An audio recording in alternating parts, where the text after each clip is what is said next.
Hi everyone. ఈ వీడియోలో నేను బూట్‌స్ట్రాప్‌లోని పాప్ అవర్స్ గురించి ఎక్స్‌ప్లెయిన్ చేస్తున్నా. పాప్ అవర్ అంటే ఏంటి అనంటే, మనకి ఒక కంటెంట్ ఉంటుంది. దాని మీద మనం క్లిక్ చేయంగానే దాని పైన కానీ, దాని లెఫ్ట్ సైడ్ కానీ, రైట్ సైడ్ కానీ సమ్ బాక్స్ అనేదొచ్చి డిస్‌ప్లే అవ్వాలి అనంటే, ఇలాంటి వాటిని పాప్ అవర్స్ అని అంటారు. సో, దీన్ని మనం బూట్‌స్ట్రాప్‌ని యూజ్ చేసి ఎలా క్రియేట్ చేయాలో చూద్దాం. సో, ఇక్కడ మనం దీని మీద క్లిక్ చేశాక మళ్ళీ ఇంకొక దాని మీద క్లిక్ చేస్తుంటే అది అలానే ఉంటుంది. ఇంకొకటి ఓపెన్ అయిపోతుంది. సో, అలా మనం వేరేది క్లిక్ చేసాక ఇంకొకటి క్లోజ్ అయిపోవాలి అంటే కూడా కొన్ని ఆప్షన్స్ అని ఉంటాయి. దాన్ని మనం యూజ్ చేయాలి. సో, ఫస్ట్ మనం బూట్‌స్ట్రాప్ యొక్క సీడీఎన్‌ను స్టైల్స్ స్టైల్స్‌కి సంబంధించిన సీడీఎన్ అండ్ జేక్వెరీకి సంబంధించిన సీడీఎన్ అండ్ బూట్‌స్ట్రాప్ జావాస్క్రిప్ట్‌కి సంబంధించిన సీడీఎన్‌ని ఇంక్లూడ్ చేసుకోవాలి. సో, మనం బూట్‌స్ట్రాప్ 4ని యూజ్ చేస్తే ఈ మూడిటిని యూజ్ చేయాలి. సో, ఇక్కడ నేను బూట్‌స్ట్రాప్ 4 యొక్క డాక్యుమెంటేషన్ ఓపెన్ చేస్తున్నా. లేకపోతే మనం గూగుల్‌లోకెళ్ళి బూట్‌స్ట్రాప్ పాప్ ఓవర్ అని టైప్ చేసినట్టయితే ఫస్ట్ మనకి బూట్‌స్ట్రాప్ 4దే ఓపెన్ అవుతుంది. సో, బూట్‌స్ట్రాప్ 4ది ఓపెన్ అయింది. ఇక్కడ యూఆర్ఎల్‌లో చూసుకున్నట్టయితే ఇక్కడ మనం గెట్ స్టార్టెడ్ మీద క్లిక్ చేసినట్టయితే మనకి లింక్స్ వస్తాయి. ఈ సీఎస్ఎస్ లింకు, ఈ 3 జావాస్క్రిప్ట్స్ లింకు ఇంక్లూడ్ చేస్తేనే పాప్ అవర్స్ అనేవి వర్క్ అవుతాయి. సో, నేనొక index.html పేజ్ తీసుకున్నా. దాంట్లో సీఎస్ఎస్ ఫైల్ ఇంక్లూడ్ చేశాను. నెక్స్ట్ జావాస్క్రిప్ట్ ఈ 3 ఫైల్స్ ఖచ్చితంగా ఇంక్లూడ్ చేయాలి పాప్ అవర్‌కైతే. కొన్నిటికి అన్ని జావాస్క్రిప్ట్ ఫైల్స్ అవసరం ఉండదు. సో, ఇప్పుడు మనం ఫస్ట్ చేయాల్సింది ఏంటి అనంటే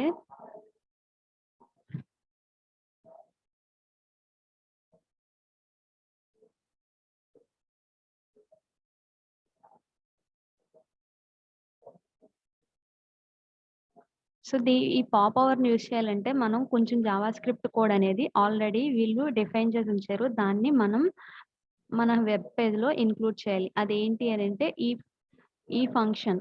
ఇది మనం మన జావాస్క్రిప్ట్ కోడ్‌లో అదే మన వెబ్ పేజ్‌లో స్క్రిప్ట్ ట్యాగ్‌ని యూజ్ చేసి దీన్ని కాపీ చేయాలి. అప్పుడే ఈ పాప్ అవర్స్ అనేవి వర్క్ అవుతాయి.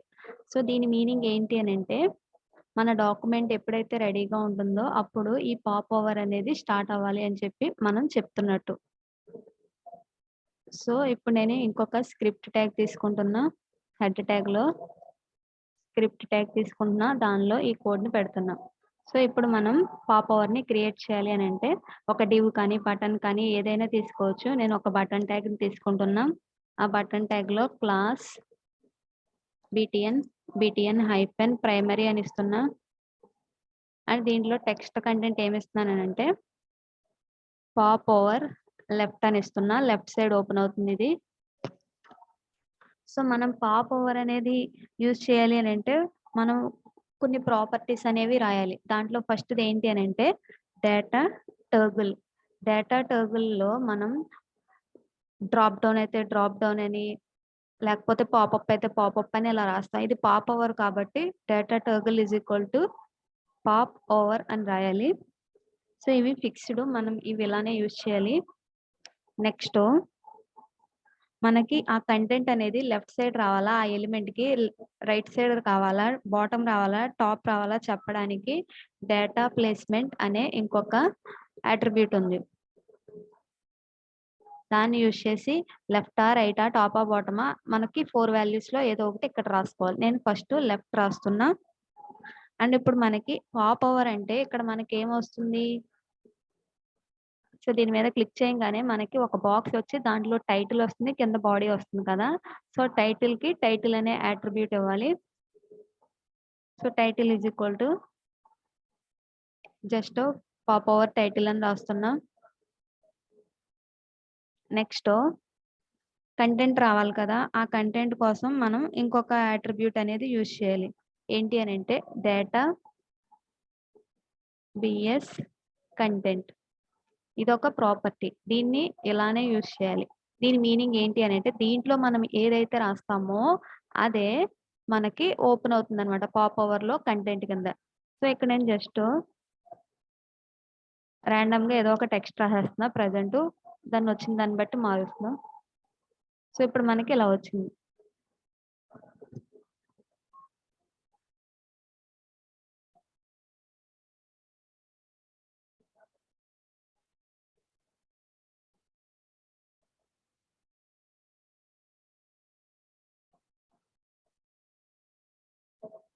సో, మనం కంటెంట్ రావాలి అనంటే యూజ్ చేయాల్సిన ప్రాపర్టీ ఏంటి అనంటే డేటా హైఫన్ కంటెంట్. ఇది ఎందులో అంటే మనం బూట్‌స్ట్రాప్ 4 యూజ్ చేస్తున్నాం కాబట్టి డేటా హైఫన్ కంటెంట్ అనే ప్రాపర్టీ యూజ్ చేసి దాని లోపల మనం ఏదైతే రాస్తామో అదే మనకి పాప్ అవర్‌లో టెక్స్ట్ కింద వస్తుందనమాట.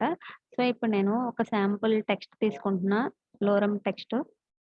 ఆ టెక్స్ట్‌నే ఇప్పుడు అక్కడ పెడతాను. ఆ కంటెంట్ దగ్గర. సో, ఈ ప్లేస్‌లో డేటా కంటెంట్ అనే ప్లేస్‌లో దాన్ని పెడుతున్నా. సో, ఇప్పుడు చూసినట్టయితే మనకి ఈ విధంగా వచ్చింది. సో, యాక్చువల్‌గా మనం అక్కడ పొజిషన్ అనేది ఎక్కడిచ్చాము? డేటా ప్లేస్‌మెంట్ అనేది లెఫ్ట్ అని ఇచ్చాం. కానీ మనకిక్కడ లెఫ్ట్ సైడ్ ఎందుకు ఓపెన్ అవ్వట్లేదు అనంటే, మనకి ఈ బటన్‌కి లెఫ్ట్ సైడ్ ప్లేస్ లేదు మన వెబ్ పేజ్‌లో. అందుకే రైట్ సైడ్‌కి ఓపెన్ అయింది. సో, మనం ఆ బటన్‌కి రైట్ సైడు కాకుండా లెఫ్ట్ సైడ్ రావాలి అనంటే, ఆ బటన్‌కి లెఫ్ట్ సైడ్ మనం స్పేస్ అనేది క్రియేట్ చేయాలి కదా! సో, ఇక్కడ నేను ఒక స్పెషల్ క్లాస్ తీసుకుంటున్నా. స్పెషల్ అని నేమ్ ఇస్తున్నా. లేకపోతే పాప్ అని ఇస్తున్నా. సో, ఇప్పుడు మనం స్టైల్ రాసుకోవాలి. స్టైల్ ట్యాగ్‌ని యూజ్ చేసి సో, డాట్ పాప్ అనే క్లాస్ ఉన్న వాటికి నేను ఏమిస్తున్నాననంటే మార్జిన్ లెఫ్ట్ 200 పిక్సెల్స్ అని ఇస్తున్నా. సో, ఇప్పుడు మనకేమైందనంటే ఇంకా ప్లేస్ అనేది సరిపోవట్లే. ఇప్పుడు నేను ఇంకా ఇంక్రీజ్ చేయాలి. 400 పిక్సెల్స్ ఇస్తున్నా. సో, ఇప్పుడు మనకేమైంది లెఫ్ట్ సైడ్ అనేది వచ్చింది. ఎందుకనంటే ఇందాక మనకి లెఫ్ట్ సైడ్ ఇంత కంటెంట్ పెట్టడానికి అక్కడ ప్లేస్ లేదు కాబట్టి లెఫ్ట్ సైడ్ కాకుండా రైట్ సైడ్ వచ్చింది. అండ్ దెన్ నేను దీనికి సమ్ మార్జిన్ ఇస్తున్నా. బూట్‌స్ట్రాప్‌లో మార్జిన్ టాప్ రావడానికి ఎంప్టీ అనే క్లాస్ యూజ్ చేయాలి. హైఫెన్ ఎంత యూనిట్స్ అయితే అంత. సో, ఇప్పుడు పాప్ అవర్ లెఫ్ట్ అనేది వచ్చింది. సో, దీని మీద క్లిక్ చేస్తే ఇలా పాప్ అవర్ అనేది వచ్చింది. సో, మనం గుర్తుపెట్టుకోవాల్సింది ఏంటి అనంటే ఈ 4 లింక్స్ ఇంక్లూడ్ చేయాలి. బూట్‌స్ట్రాప్ 4ని యూజ్ చేస్తే లేకపోతే బూట్‌స్ట్రాప్ 5 ఉంది కదా! దాన్ని యూజ్ చేస్తే కొంచెం మోడిఫై అవుతుంది. సో, ఇప్పుడు నేను బూట్‌స్ట్రాప్ 5 పాప్ అవర్స్ అని టైప్ చేస్తున్నా.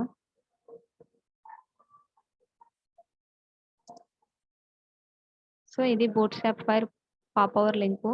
దీంట్లో మనం ఏం చేయాలి అనంటే ఇంతకు ముందు నేను జావా స్క్రిప్ట్ కూడా అక్కడిది ఏదైతే కాపీ చేశానో అది బూట్‌స్ట్రాప్ 4కి. అదే మనం బూట్‌స్ట్రాప్ 5ని యూజ్ చేస్తే ఇక్కడ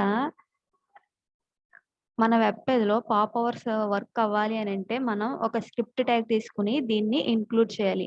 ఆ స్క్రిప్ట్ ట్యాగ్ ఎప్పుడు తీసుకోవాలి అనంటే, ఈ ఫైల్స్ అన్ని లింక్ చేసేసాక తర్వాత ఇక్కడ మనం ప్లేస్ చేయాలి.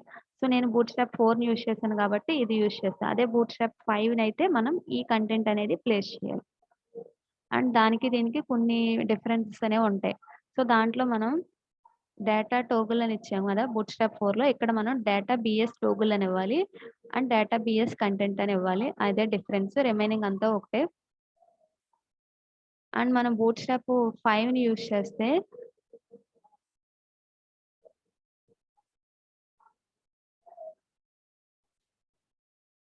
లింక్స్ చూసుకున్నట్టయితే మనకి బండిల్ అని ఒకటొస్తుంది. ఈ బండిల్ అనే ఉన్నదాన్ని మనం ఇంక్లూడ్ చేసుకోవాలి. అండ్ ఇక్కడ సీఎస్ఎస్ ఫైల్ ఏదైతే ఉందో దాన్ని కూడా ఇంక్లూడ్ చేసుకోవాలి. ఈ సీఎస్ఎస్ ఫైలు అండ్ ఇక్కడ బండిల్ అనే ఉన్నదాన్ని ఇంక్లూడ్ చేసుకోవాలి. ఆ రెండిటిని ఇంక్లూడ్ చేసుకుంటే సరిపోతుంది బూట్‌స్ట్రాప్ ఫైలు. అండ్ నెక్స్టు ఇప్పుడు నేను లెఫ్ట్ సైడ్‌కి ఇచ్చాను కదా! డేటా ప్లేస్‌మెంట్ అనేది లెఫ్ట్ సైడ్ ఇచ్చాను. ఇక్కడ డేటా ప్లేస్‌మెంట్ లెఫ్ట్ అని ఇచ్చాను. అదే నేను రైట్ అని ఇస్తే మనకి ఆ పాప్ అవర్ అనేది రైట్‌కొస్తుందనమాట. సో, ఇలా రైట్ సైడ్‌కొస్తుంది. అండ్ ఇక్కడ నేను టైటిల్ అనే యాట్రిబ్యూట్ తీసేస్తున్నా. సో, ఇప్పుడు మనకి జస్ట్ ఓన్లీ ఆ పార్ట్ మాత్రమే కనిపిస్తుంది. కంటెంట్‌లో ఏదైతే రాసామో అది. అదే టైటిల్ కూడా ఇస్తే టైటిల్‌కి సమ్ బ్యాక్‌గ్రౌండ్ వచ్చి ఇలా వస్తుంది. ఇప్పుడు నేను టాప్ పెడుతున్నా. Pop our top. So, pop our top రావాలి అనంటే ఇక్కడ మనం డేటా ప్లేస్‌మెంట్ అనే యాట్రిబ్యూట్‌లో టాప్ అని ఇవ్వాలి. సో, ఇప్పుడు మనకి టాప్‌లో రావట్లే. ఎందుకనంటే టాప్‌లో ప్లేస్ అనేది సరిపోవట్లే. కాబట్టి ఇప్పుడు మనం ఈ పాప్ అనే ఎలిమెంట్ క్లాస్ ఏదైతే ఉందో దానికి సమ్ మార్జిన్ ఇద్దాం. సో, మార్జిన్ టాప్ 300 పిక్సెల్స్ ఇస్తున్నా. సో, ఇప్పుడు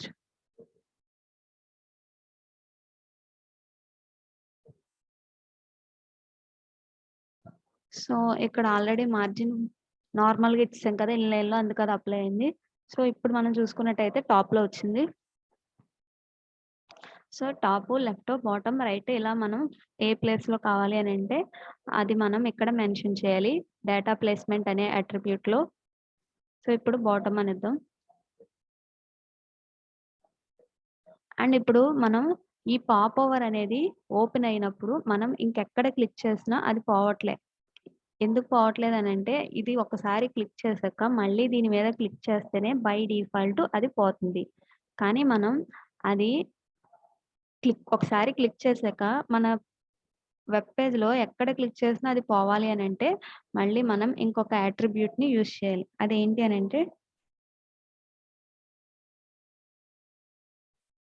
డేటా ట్రిగ్గర్ ఫోకస్ అనే ఒక అట్రిబ్యూట్‌ని యూజ్ చేయాలి. ఇవన్నీ ప్రాపర్టీస్ ఇవి మనం ఇలానే యూజ్ చేయాలి. డేటా ట్రిగ్గర్ అనే ఒక అట్రిబ్యూట్ దానికి వాల్యూ ఫోకస్ అని యూజ్ చేయాలి. సో, ఇప్పుడు మనం ఇందాక ఔట్ సైడ్ క్లిక్ చేస్తే వర్క్ కాలే. ఇప్పుడు వర్క్ అవుతుంది.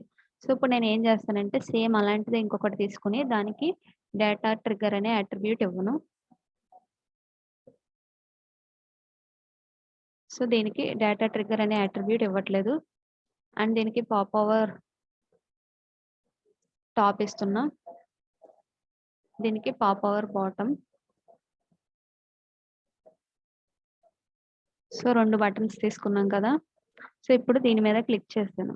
దీని మీద నేను ఔట్ సైడ్ క్లిక్ చేస్తుంటే అది పోతుంది. సో, ఇప్పుడు దీని మీద క్లిక్ చేస్తున్నా. ఇప్పుడు దీని మీద క్లిక్ చేశాక నేను ఔట్ సైడ్ ఎక్కడ క్లిక్ చేస్తున్నా మనకది పోవట్లే. ఎందుకనంటే మనం దానికి డేటా ట్రిగ్గర్ ఫోకస్ అనే ఇవ్వలేదు. డేటా ట్రిగ్గర్ అనే అట్రిబ్యూట్ ఫోకస్ అనే వాల్యూ ఇవ్వలేదు. దీనికి ఒక్కదానికే ఇచ్చాం. సో, ఇప్పుడు అది అలా ఉండంగానే మనం ఇంకోటి క్లిక్ చేయంగానే ఇది ఓపెన్ అయిపోతుంది. కానీ ఇది మటికి క్లోజ్ అవ్వాలి అనంటే దాని మీద మళ్ళీ క్లిక్ చేస్తే ఇది ఒకసారి ఓపెన్ చేసాక మళ్ళీ దీని మీద క్లిక్ చేస్తే అది క్లోజ్ అవ్వదు. బయట ఎక్కడ క్లిక్ చేసినా అది క్లోజ్ అయిపోతుంది గానీ దీని మీద తప్ప. కానీ డేటా ట్రిగ్గర్ అనే అట్రిబ్యూట్ ఇవ్వకపోతే దీని ఒక్కదాని మీద క్లిక్ చేసినప్పుడే అది ఓపెన్ అవుతుంది, క్లోజ్ అవుతుంది. సో, ఇదైతే మటికి ఓపెన్ అవ్వడం దీని మీద క్లిక్ చేసినప్పుడు, క్లోజ్ అవ్వడం మటికి ఇంకెక్కడ క్లిక్ చేసినా క్లోజ్ అయిపోతుంది. సో, ఇది పాప్ అవర్స్ గురించి. Thank you for watching.